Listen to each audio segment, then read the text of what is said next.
আসসালামু আলাইকুম। কেমন আছেন?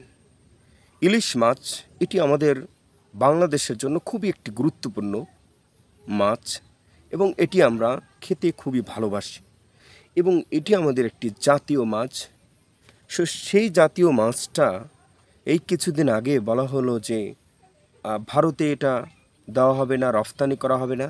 সেটা ভারতে তাদেরকে বন্ধ করে দেওয়া হবে। আগে বাংলাদেশের মানুষ ইলিশ পাবে, তো এরপরে আবার দেওয়া হবে। কিন্তু এই এই ধরনের কেন হবে যে এই ৩,০০০-এর উপরে ৩,০০০-এর মতো ইলিশ তাদেরকে পাঠিয়ে দেওয়া হলো, ৩,০০০ টন।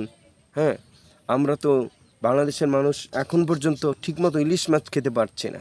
আমরা নিজেরাই তো ইলিশ মাছ পাচ্ছি না, তো তাদেরকে কেন আমরা এইভাবে দেওয়া হবে? তাহলে কেন এই নাটক করা হলো?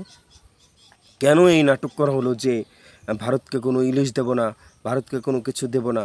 হ্যাঁ, হ্যাঁ, কোনো ধরনের ব্যবসা বাণিজ্য পাশের দেশে যদি কোনো সুসম্পর্ক রাখতে হয়, সেটা রাখা যেতে পারে। সেটা সেটা তখনই তো বলা যেত। কিন্তু হঠাৎ করে ইলিশ মাছ তাদেরকে বন্ধ করে দিয়ে এখন মানুষকে একটা যে ভারতের বিরুদ্ধে একটা খেপিয়ে দেওয়া বা মানুষদেরকে একটা যে মানুষের ভিতরে একটা ক্ষোভ তৈরি করা, হ্যাঁ, সেটা কেন করা হলো? আবার হঠাৎ করে আবার এই ইলিশ তাদেরকে দেওয়া হচ্ছে। এতে বাংলাদেশের মানুষও ক্ষেপে যাচ্ছে। তারাও এতে খুবই মর্মাহত, খুবই দুঃখিত যে এই ধরনের কেন ঘটনা ঘটবে?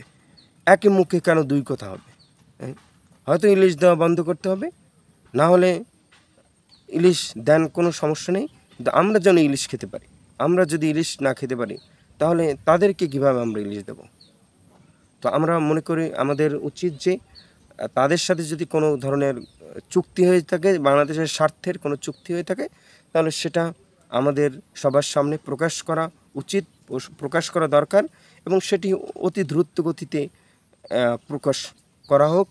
এটি আমাদের কথা। তাহলে আমরা বুঝবো যে হ্যাঁ, এটা ঠিক হয়েছে বা বেঠিক হয়েছে। এটা আমাদের সামনে পরিষ্কার করতে হবে। তো সবাই ভালো থাকবেন, সুস্থ থাকবেন। আল্লাহ হাফেজ।